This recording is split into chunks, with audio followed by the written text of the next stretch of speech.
So, the second interview from the ground, from Medellin, from Cosmoverse.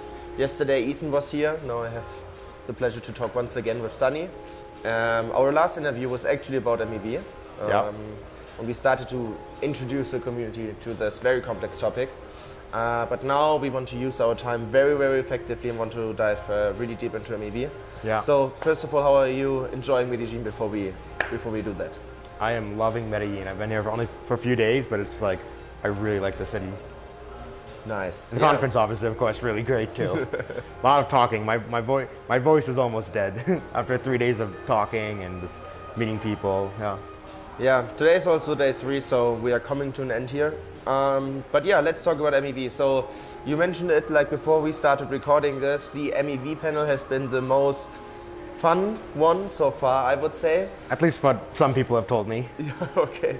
Yeah, I mean, so why is, I think this is how we can start it like very well, is how, like, what is the reason why MEV is like now becoming a bigger topic in the interchain? So why do you think this is the case? Because right now the liquidity and the trading volume is very, very constrained. Yeah. Even on Osmosis, which is like basically the main AMM in the Cosmos. So why do we start to talk about MEV right now, even though like from an MEV perspective, it's not the most relevant topic right now? Yeah, that's actually a good question. I think part of it is just that like Skip kind of entered the space and like brought up the conversation. Skip, you know, they were actually building on Terra initially, and then, you know, after Terra collapsed, they kind of moved over to building a more generalized Cosmos solution. And I think when Skip entered the space, they kind of started a lot of discussion around it. And, you know, I mean, obviously we've been talking about MEV for a long time with Osmosis, but we've often been talking about it in the context of, you know, mitigating bad MEV through threshold decryption. But, you know, the Skip team like helped show and talk us through the idea of like, hey, look, there are good MEV examples as well, and like, you know, we can overlay these things. And so, and you know, the Skip team has all just been like really collaborative on like figuring out ways to like help, you know, the good MEV while still mitigating the bad MEV. And I think, yeah, I think just the way it went, the time that they entered. And then obviously Mechatech has been like sort of building for a while as well.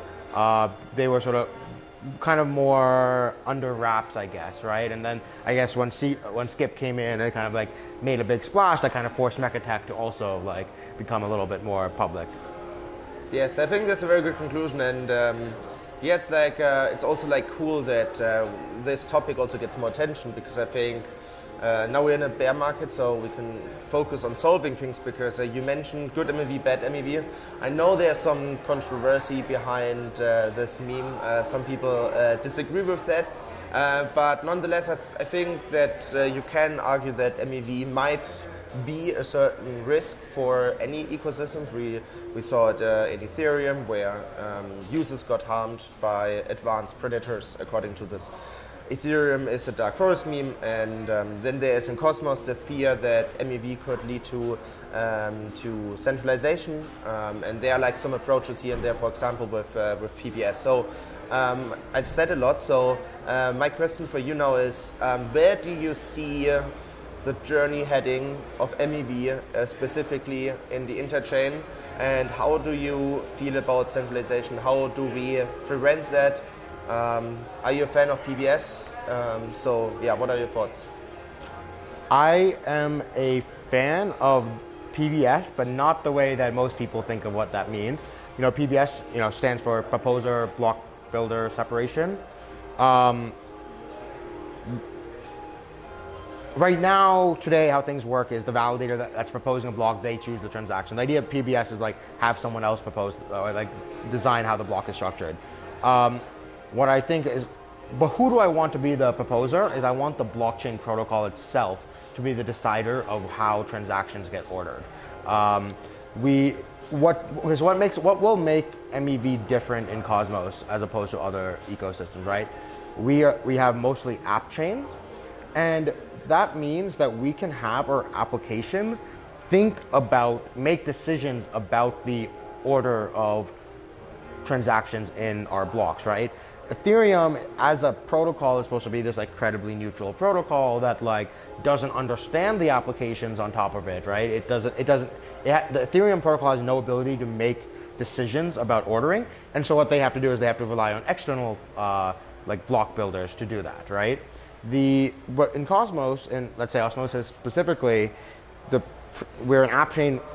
Our chain can understand the type, what are the different types of transactions that are possible. It can know that, oh, this is a trade transaction versus a transfer, or this is a Mars liquidation, or what. It can understand these things, and it can choose the order to do two things: optimize for social good, as well as optimizing for, internalizing of the good MEV capture. So, example of social good, right? Like, and I think these actually can often be correlated as well. But like, an example of like, we can make sure that all Oracle updates happen as early in the. We can always make sure Oracle updates happen at the beginning of a block, for example, right? And that's like, you want that, right? That's good for the protocol, right? You don't want people to be able to like front run or back run or Oracle upgrades. Or we can say that, hey, imagine every time someone does a trade, we do all the adding of liquidity first, then the trades, then removing of liquidity. So that way, liquidity can't get rugged from a user trying to do a trade. So there's all these kinds of things that you can do that promote social good. And then what I mean by good MEV internalizing is like, we can understand what type of transactions are liquidations, for example, right? And we can say, hey, we're gonna prioritize triggering the liquidations, and having liquidations happen is a good thing for the protocol, right? That's how you maintain protocol health. But you can have it so some of that liquidation revenue gets given to all Osmos stakers, right? It's promoting both a social good, but also like revenue to Osmosis. Yeah, you mentioned some important points here. So I want to go back to the beginning of your answer. You basically also said that I think, as far as I understood it right, like the Cosmos architecture gives us also more transparency and flexibility in order to take advantage of MEV compared to the Ethereum ecosystem, correct? So the architecture, of Cosmos is a little bit more beneficial in regards for MEV, correct? Well, what it is it's more easy for the protocol to do things that maximize social good, which is not, if in Ethereum where they rely on external block builders, the external block builders are mostly profit maximizing entities, and will, they'll prioritize the profit motive over the social good. But because in app chains that protocol can make decisions about block construction, it can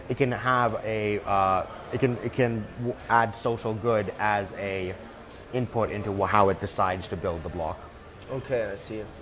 Yeah, I think that's also very, very young topic, because the interchain is also, and we have to remember that the interchain is like, I would say with IBC 1.5 years old or something. And I think in the next 2 or 3 years, when we see like more liquidity coming, and we also really see this playing out, because like I have the feeling that a lot of this is also theory, but yeah, I think this is like a very interesting take here. But let's get to the current time. So Skip proposed actually today a governance proposal on the Osmosis Hub. So what is the governance proposal all about? I like that floating strip there. You call it the Osmosis Hub? Yes. The governance proposal, so Skip is going to build work with us to build a number of tools to help internalize the good MEV on Osmosis. So there's we have this taxonomy of MEV, right? We call the bad MEV is the stuff that requires reading other people's transactions. So your dark forest attacks, your sandwiches, all this stuff, right? Threshold decryption will solve this, right? Your good MEV is not based off of other people's transactions. It's based off of state, right? There's something in state. There's money on the table, and someone is going to take it, whether it's because of a liquidation or an arbitrage opportunity. Someone's going to take it. no one's getting harmed, but there's no value is not being extracted from anyone. It's just, yeah. So, okay, so within the this category of good MEV though, or state only dependent MEV, you have some things that require only internal information, internal to the blockchain. And then you have what's required external information. So what's an example of an internal information one? We have circular pool routes in osmosis, right? Like, you have an Atom Osmo pool, you have an Osmo Juno pool, you have an Atom Juno pool, right?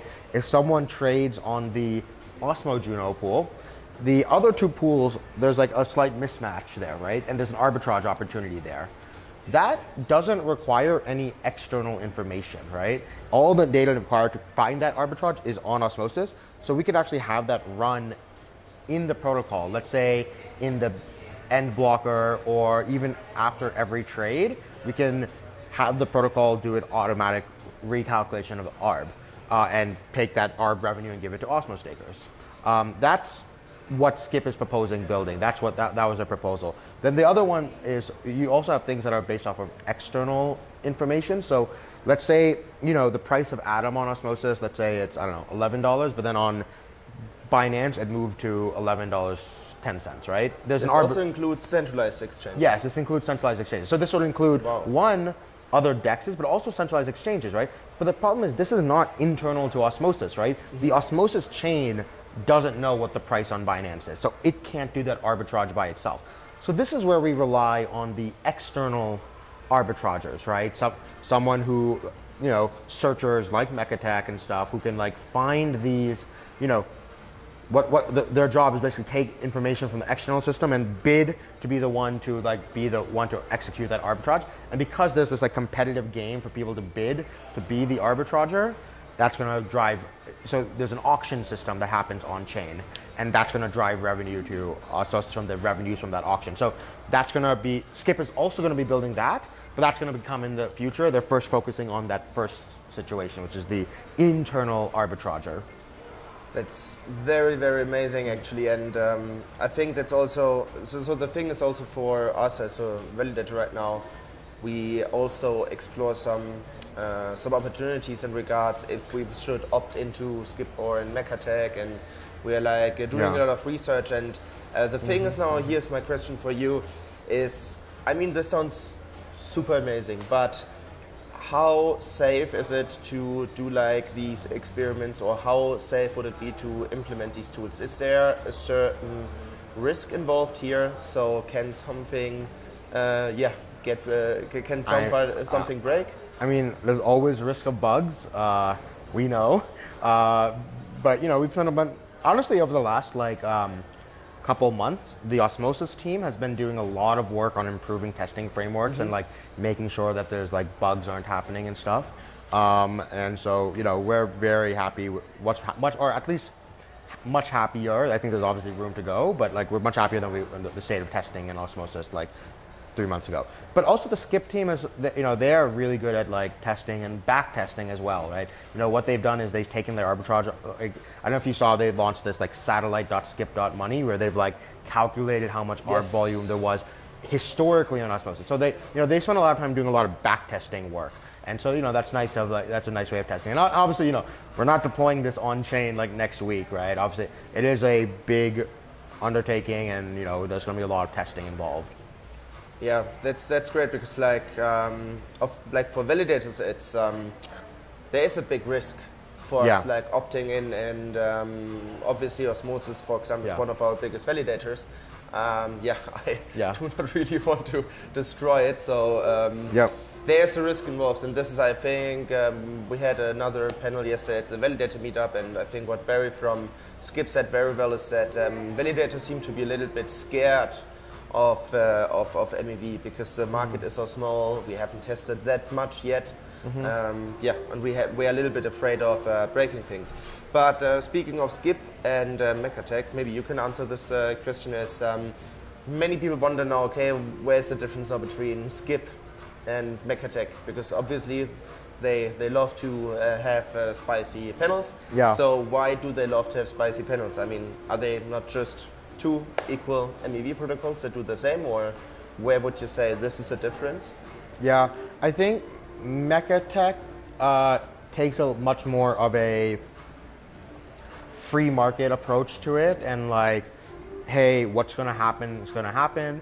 Like this whole like notion of good versus bad MEV, they don't see it as like a bright line distinction. They're like, honestly, bad MEV, like this is what we are calling sandwiches and stuff. There is, you know, it brings new people to the space. There's like, and so they're kind of more, yeah, just like libertarian, I guess, about MEV, and so they want to just let any, you know, all sorts of MEV happen.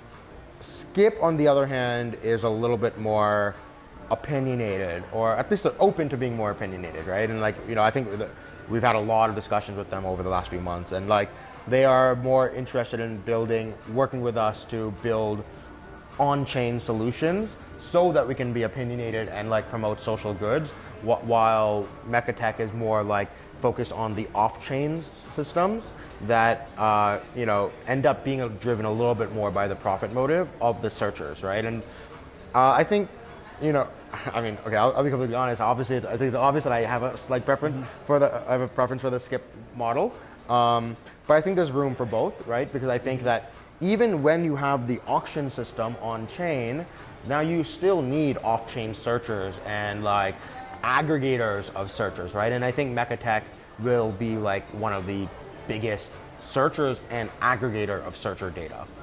I see. And a small disclaimer for the next question, also to bring this brief interview to an end.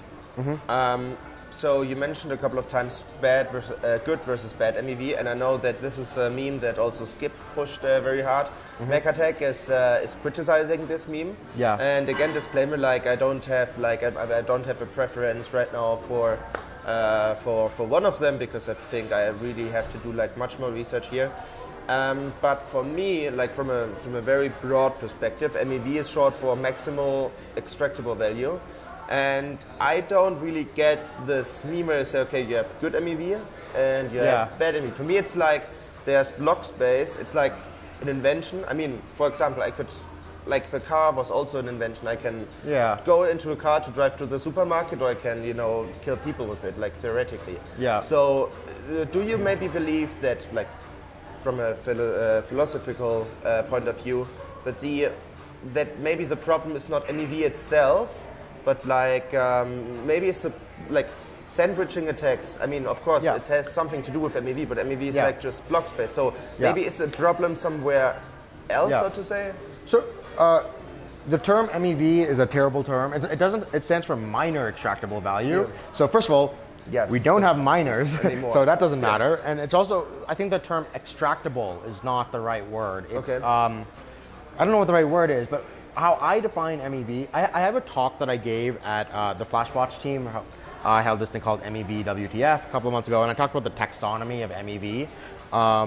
And one thing, my definition of MEV is how I define it is the value that can be captured by a block proposer by using the powers that just the block proposer has. So right now in most blockchains that includes transaction inclusion, transaction ordering, it includes, you know, there's other types of things that it includes as well, right? But so the goal, how you fix bad MEV, is you remove those powers away from the proposer and move it to a larger set.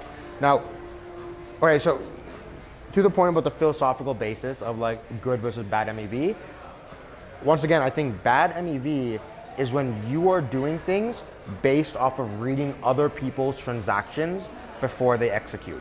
This is fundamentally a privacy breach. Yes. Right? And that's why, that's the ethical like basis of this, right? Where, you know, how does Robinhood make all of its money today, right? What they do is they take user data and sell it to Citadel, who then front runs the users, right? In the 21st century, we have this, like, you know, they say data is the new oil, right? And like user data, this is why privacy is so important, right? Like if we want to like fight against these like rent-seeking, profit, like maximizing actors, we need to build privacy systems. And building privacy at this, you know, we need to build privacy at all layers of the stack to protect user data, but like privacy at the mempool is one of the most important parts. So that's where at least I make that distinction line of, if it's a privacy breach, I'm putting that as bad MEV. If it's a game, like a puzzle, and as long as you don't, so it's also a privacy breach to, like, let's say there's a puzzle on chain. By puzzle, I mean like, oh, there's an arbitrage opportunity or something. If it's like, it's a privacy breach that if you copy someone else's answer, right? Yes. But if the puzzle is simple, many people know the answer, already know the opportunity. Whoever's just like the first to press it, I don't think that's a privacy breach, which is why I don't put it under the category of bad MEV. Maybe good MEV is not the right word. Let's just call it non-harmful, non-extractive MEV. You're not extracting it from someone else. Yeah. So just also small disclaimer: we're not talking about Citadel 1 with the Robinhood. Robinhood comparison. No, Citadel, the hedge fund market making. Just that there's no confusion. To wrap it up, I agree with everything what you said, but I tend to agree a little bit with the outcome, because I think here we are again. You mentioned this privacy problem with, and this is how we end up in this bad MEV meme. I think, like, for me, there are like a couple of parts of the story. I just see, okay, this is like just a privacy problem in general that we have in crypto. I mean, like, generally it's not, like, I actually also use different addresses because I don't want to have one address where everyone can see what I'm doing. I think this is like a general problem in crypto, that's a privacy problem that we have to solve. And you're doing like now encryption in the mempool. You started it last year, which is super cool. And liquidations, you mentioned it as like just a tool, a tool, so to say, to keep a protocol healthy. So I think, I don't know, it's like such a complex topic. I think we haven't really figured out, like, as an industry, what MEV essentially is. So what is your thought on that, to wrap it up? Like, did we actually all together understood what MEV is? I mean, hot take. I feel like Dave and I had figured out MEV like 2 years ago, and like we had this whole taxonomy and we explained it, like all this stuff, and then I feel now the rest of the ecosystem is starting to like catch up with our taxonomy. And like, you know, so I remember like back in September, October of 2020, we like had this whole taxonomy of MEV, and we're like, okay, this is the bad one, this is the good one, this is how we mitigate. And I feel it's like, it's nice that like, I feel everyone is starting to like come to realize, like figure out this taxonomy along with us now. Nice. Last question, really last question, wrap it up. How will MEV impact the interchain in the next 2 or 3 years? Where are we heading? What are your expectations? I think the most interesting question about how MEV is going to happen, in the big open question of how it's going to happen is, okay, let's say we have a bunch, let's say you have a bunch of top of the block auctions, let's say on Osmosis and Juno. If you want to be the person to arbitrage both of them perfectly, you want to actually ideally win both of the auctions.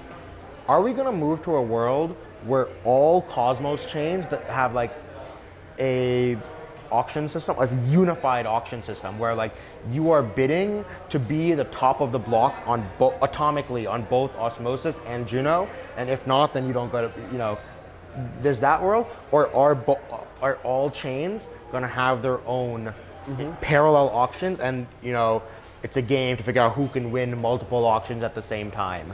I don't know the answer to that. I think like there are strong incentive reasons to go for the latter. Each chain wants to have its own MEV, but there's a lot of efficiency reasons to go for the former.